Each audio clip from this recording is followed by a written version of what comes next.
Presiden Donald Trump mengumumkan Major Combat Operations, rudal mulai bergerak, kawasan bergetar, targetnya jelas, Iran. Nah, sekarang aku mau ngomong sama Bang Celi nih. Ini pecah juga akhirnya perang Major Combat Operation. Ya. Operasi kan militer besar. Ya, kalau nggak salah beberapa bulan lalu kan pada saat puncak protes mahasiswa terhadap rezim teokrasi di Iran kan berlangsung. Waktu itu kan mereka minta bantuan kepada Donald Trump. Help kan, is on his way. Donald Trump kan menjawab, help is on its way, gitu kan. Tapi tunggu, abang di Barcelona nih sekarang. Ya, lagi di Barcelona, musim dingin. Kemarin untung udah mendarat duluan ya. Kalau enggak kan udaranya udah ditutup tuh sekarang. Persis, baru berapa jam kita lewat Abu Dhabi transit. Sekarang pasti udah ditutup tuh bandara-bandara besar. Saya nggak tahu nih, bisa pulang apa nggak, Mel? Bisa. Lewat jalur lain bisa. Oke Bang, ini ya emang udah ada tanda-tandanya kan. Terus sudah ada peringatan bahwa beberapa negara warganya disuruh meninggalkan Iran. Ya. Dan saya kira sementara juga kan perundingan dia di Swiss kan juga masih berlangsung kan. Tapi akhirnya terjadi nih Bang. Dan kelihatannya perundingannya memang buntu ya.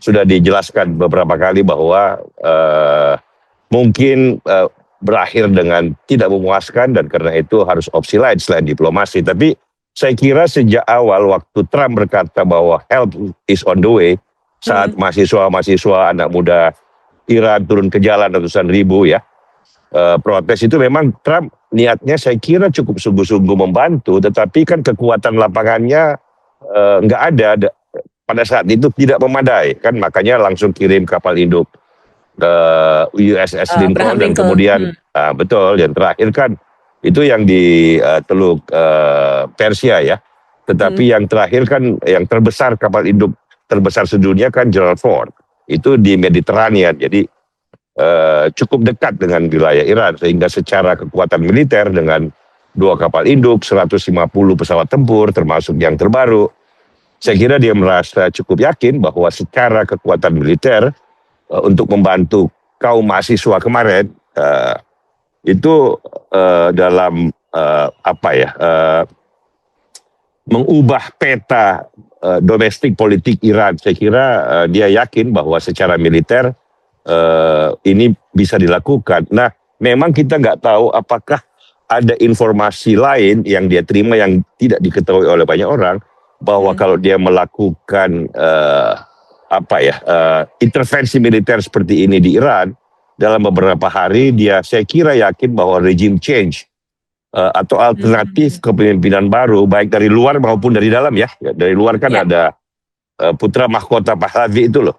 Kemudian dari dalam dia lihat barangkali rezim teokrasi bersenjata ya. Artinya ini kan rezim teokrasi dengan kekuatan garda revolusi itu loh. Mungkin sudah mulai retak, sehingga dikasih pressure militer sedikit gitu, dia akan muncul manifestasi keretakan itu dalam bentuk pemimpin baru yang alternatif, yang lebih moderat. Kan salah satu contohnya adalah filsuf yang sekarang menjadi sekretaris Dewan Keamanan mereka itu loh, Ali Larijani gitu. Itu kan salah satu alternatif yang mungkin muncul dalam situasi chaotic response terhadap kita nggak tahu kan, namanya perang kan tidak pernah bisa kita pastikan. Tapi apakah Iran memang memiliki kekuatan yang cukup untuk menahan serangan? Kita nggak tahu. Ini kan sejarah sedang terjadi pada hari pertama. Apa yang akan terjadi barangkali bisa dikatakan sebagai suatu yang masih harus dilihat dalam. Saya kira Trump tidak akan mungkin mau terlibat dalam perang berkepanjangan. Seperti di Irak. Apalagi seperti di Irak di mana terjadi pendudukan bersenjata. Kan itu kan jelas bukan itu intensinya sekarang ini. Jadi intensinya sekarang ini lebih kepada sebuah aplikasi kekuatan untuk melihat apakah mungkin terjadi perubahan politik domestiknya. Mumpung kaum mahasiswa lagi mulai bangkit kembali kan. Sejak penguburan peringatan di Iran kan ada tradisi memperingati 40 hari korban. Kan korban yang dibunuh oleh rezim teokrasi di Iran karena demonstrasi kemarin kan mencapai jumlah kurang lebih 10.000 sampai 30.000 orang. Dan peringatan 40 harinya itu tradisi Iran ya. Itu membuat sentimen anti rezimnya muncul lagi, dan di beberapa universitas beberapa hari terakhir muncul lagi demo anti rezim kan, anti ayatullah, anti teokrasi, anti garda republik tentaranya gitu. Sehingga barangkali momen ini yang dipakai oleh Trump untuk coba aplikasi kekuatan militer, siapa tahu bisa menghasilkan perubahan yang memang real di Iran. Ini bukan senario Caracas Venezuela ya, kalau Venezuela kan lain. Tetapi saya kira akibatnya adalah atau konsekuensi yang diinginkan hampir sama seperti itu. Regime change berarti. Regime change, walaupun tidak seluruh struktur kekuasaan di Iran itu akan dia ubah, karena itu sudah dia pelajarin dalam sejarah beberapa puluh tahun terakhir kan. Mengganti pemerintahan bisa mengakibatkan anarki yang justru lebih berbahaya gitu. Jadi saya kira dia akan ukur. Makanya pesan Trump pada saat menyatakan perang terhadap Iran itu, pesan pertama adalah kepada kaum militer di Iran, ya, tolong letakkan senjata Anda dan Anda akan mendapatkan amnesti. Jadi tidak akan dipersoalkan, berbeda dengan di Irak waktu itu sekian puluh tahun yang lalu. Yang kedua, pesan terpenting di ujung pidato Trump saya kira kepada rakyat Iran. Dia mengatakan bahwa this is the time. Saatnya inilah yang mungkin tidak akan datang dalam beberapa generasi ke depan. Saatnya inilah kalau kalian memang ingin perubahan, kata Trump kepada rakyat Iran, bangkitlah sekarang sebagaimana beberapa bulan yang lalu untuk mengganti rezim teokrasi dan rezim tentara yang memang sudah gagal 50 tahun terakhir membawa Iran. Kan ini Iran tidak involutif perkembangannya kan. Kalau kita lihat ini, kita sudah diskusikan Mel beberapa kali tentang situasi terakhir Iran 50 tahun terakhir di bawah rezim teokrasi kombinasi dengan pengawalan bersenjata dari Garda Republik. Nah, rakyat Iran sendiri yang merasa bahwa itu sudah harus diubah, dan karena itu mereka turun ke jalan untuk menuntut perubahan. Nah, saya kira barangkali apapun ya, kalau kita bisa berdebat tentang justifikasi aplikasi kekuatan militer di Iran, banyak yang pro, banyak yang kon, sama dengan di Venezuela kan. Diaspora Venezuela di luar Venezuela itu semuanya, hampir semua tepuk tangan. Saya kira sekarang ini diaspora Iran, mau di Eropa, di Timur Tengah, di Amerika, semua tepuk tangan terhadap kemungkinan perubahan rezim yang sudah menjerat Iran selama 50 tahun gitu loh. Jadi pro kon biasa. Tetapi yang paling penting hasil akhirnya. Apakah hasil akhir dari aplikasi kekuatan militer di Iran ini membawa stabilitas jangka panjang, perubahan jangka panjang yang lebih positif, atau justru seperti di Irak. Ya kan, di Irak yang terjadi adalah kesulitan demi kesulitan yang pada ujungnya membuat apa yang dilakukan Amerika Serikat di sana orang anggap sebagai sangat negatif. Karena itu saya kira pelajaran dari situ sudah sangat amat masuk dalam rezim pemerintahan Amerika dalam beberapa presiden terakhir, sehingga pendudukan gaya Irak nggak mungkin lagi dilakukan. Jadi yang terjadi sekarang adalah aplikasi terbatas kekuatan militer untuk melihat apakah rakyat Iran akan menyambut dan kemudian mencoba mendorong perubahan yang baik yang terjadi di negeri mereka sendiri dengan bantuan aplikasi kekuatan militer dari luar. Kira-kira barangkali itu yang menjadi objektif yang ada sekarang. Ya, tapi kan kita juga udah pernah bahas juga Bang, ini kan beda dengan Venezuela ya, karena kan kalau Venezuela presidennya bisa langsung tertangkap tuh. Ini kan kalau misal di Iran kan dengan sistem tunnelnya dia yang udah bagus lah, agak susah untuk nangkep mulah misalnya Bang. Iya, saya kira nggak mungkin, kan dia nggak akan terjunkan pasukan ke Tehran. Delta Force nggak mungkin diterjunkan di teritori Iran sekarang untuk mencari 1-2 pemimpin Iran, nggak mungkin. Berbeda situasinya. Tetapi jangan lupa bahwa di sini tumpuan dari strategi ini adalah bagaimana rakyat Iran sendiri yang beberapa bulan kemarin turun ke jalan ratusan ribu untuk menentang pemerintahan teokrasi di Iran. Nah itu yang saya kira menjadi the big gamble. Apakah dengan help is on the way pada akhirnya terjadi, anak-anak muda Iran, mereka yang mencintai kebebasan dan kemajuan di Iran akan turun untuk membuktikan bahwa mereka memang ingin perubahan yang terjadi. Karena mengubah Iran dari serangan dari langit, ya nggak mungkin terjadi tanpa adanya desakan dan tuntutan yang meluas dari bawah. Jadi saya kira strategi Trump soal benar atau salah soal lain ya. Strateginya adalah mencoba serangan lewat pesawat tempur itu dengan pengeboman, dengan target yang terukur ya, rudal yang terukur.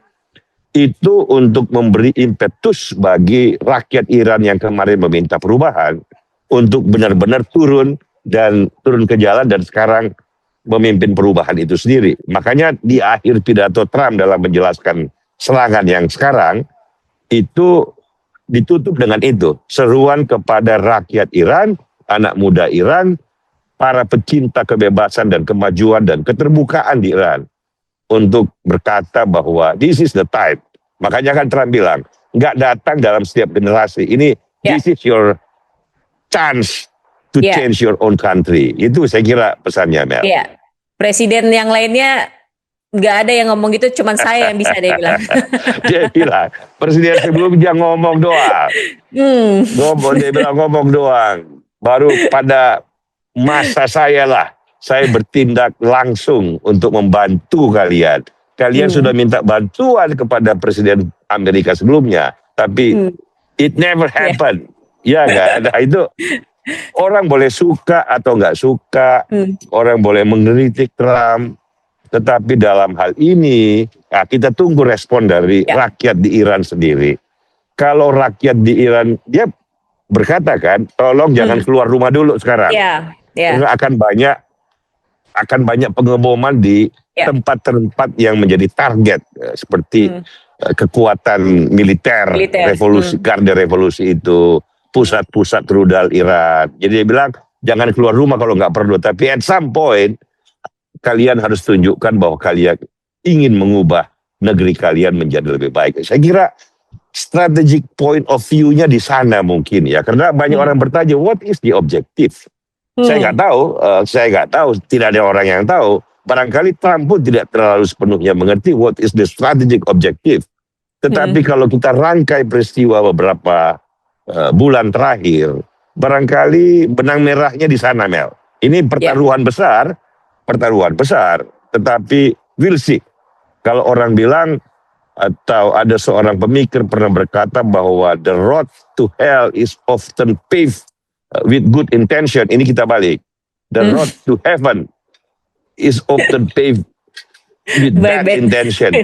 Mungkin intensitas kita nggak tahu, pasti nggak mulia lah intensinya. Tetapi kalau memang terjadi perubahan yang produktif dan membuka Iran ke arah yang lebih baik, maka barangkali memang benar jalan ke surga kadang-kadang dilapis oleh niat-niat yang tidak sepenuhnya mulia. Gitu kira-kira, Mel. Sebelum lanjut, aku mau mengajak lagi teman-teman Freedom Institute untuk berkunjung ke Perpustakaan Umum Freedom Institute di Wisma Bakri 1, Jalan HR Rasuna Said, Kuningan, Jakarta Selatan. Buat yang mau ngabuburit di sana, nunggu buka puasa, boleh sambil membuka mata akan ilmu pengetahuan, mencari tahu tentang sejarah Timur Tengah, tentang Persia, tentang Iran, tentang Amerika. Silahkan datang. Kita lanjut nih, Bang. Dalam pidatonya Trump waktu mengumumkan Major Combat Operation ini, dia bilang tentang nuklirnya Iran. Itu alasan aja apa gimana? Karena kemarin kan pas di bom itu kan sudah dibilang udah nggak ada tuh nuklirnya gitu. Ya. Saya kira mungkin ada sedikit kebenaran, tapi bukan alasan paling utama barangkali ya. Kalau menurut saya, yang tadi yang saya katakan bahwa dia merasa barangkali ini saatnya dengan beberapa kali penyerangan rakyat Iran akan bangkit sendiri gitu kan. Toh kemarin mereka sudah melakukan hal itu dan dengan peringatan 40 hari wafatnya korban penindasan yang kemarin puluhan ribu itu, dia merasa bahwa ini ada momentum lagi. Kalau dia lepas momentum sekarang mungkin tidak akan lagi terjadi gitu. Jadi saya kira itu ya, selain barangkali soal nuklir, soal yang kawasan, soal macam-macam, tetapi kita berharap lah, Iran kan sejarahnya panjang, sama dengan Cina, sama dengan India, dengan dapat kesempatan baru, keterbukaan baru, pemerintahan baru yang memang moderat dan terbuka gitu, dia cepat maju kok. Dia akan cepat untuk berkembang kembali karena luar biasa secara modal kultural dan modal manusia ya, kualitas pendidikan, kualitas kebudayaan itu dahsyat. Nah, juga yang kita khawatirkan adalah collateral damage, Mel. Apa korban yang collateral damage baik di Iran maupun di kawasan ya. Ini kan karena barangkali Iran akan juga udah retaliate kan, dia udah serang Qatar, serang Bahrain, Kuwait, sama negara teluk yang Abu Dhabi yang kemarin saya mampir transit itu loh juga barangkali akan diserang, Riyadh, beberapa negara di sekitar situ, dan dia punya 2.000 rudal untuk itu kan. Base militernya Amerika yang diserang Iran ya. Base militer, ada 2.000 rudal di Iran. Kita lihatlah ya, apakah memang kekuatan militer Iran sebagaimana yang digembar-gemborkan oleh rezim teokrasi selama ini, atau kekuatan itu sebenarnya cuma ilusi gitu. Kita lihat, tetapi saya kira tentu saja kita berharap bahwa kalau boleh konfliknya jangan terlalu luas, supaya kalau memang tujuannya adalah membuat perubahan atau membangkitkan impetus perubahan di Iran, saya kira harus terukur. Saya nggak tahu seperti apa kira-kira perencanaan strategi, karena ini kan cukup mendadak sebenarnya ya. Dari segi ini kan dari help is on the way sampai sekarang itu kan kurang lebih cuma 2 bulan kira-kira ya, Mel ya. Jadi kita lihatlah, saya kira ini bukan sebuah perencanaan perang panjang, bukan sebuah perang yang akan berlarut-larut, tetapi sebuah perang yang singkat, yang tujuannya memang bukan penaklukan, bukan penguasaan wilayah, tetapi suatu hal yang barangkali kita katakan dalam istilah literatur sekarang itu regime change. Begitu Mel. Kita pasti akan ikutin 1 hari, 2 hari ke depan, 3 hari ke depan kalau ada perubahan penting. Karena ini kan baru hari pertama, hari kedua. We'll see what is going to happen. Podcast kita akan mengikuti dan melaporkan kepada publik kita apa yang terjadi di sana dan apa yang mungkin terjadi dalam beberapa saat ke depan. Ya, jangan gitu, lama-lama nanti abang nggak pulang-pulang lagi di sana. Terpaksa kita ganti jalur, Mel. Pulangnya tidak lewat Timur Tengah. Oke, baik, terima kasih Bang Jelly. Terima kasih teman-teman Freedom yang sudah bergabung. Demikian Top News International Freedom Institute. Sampai jumpa.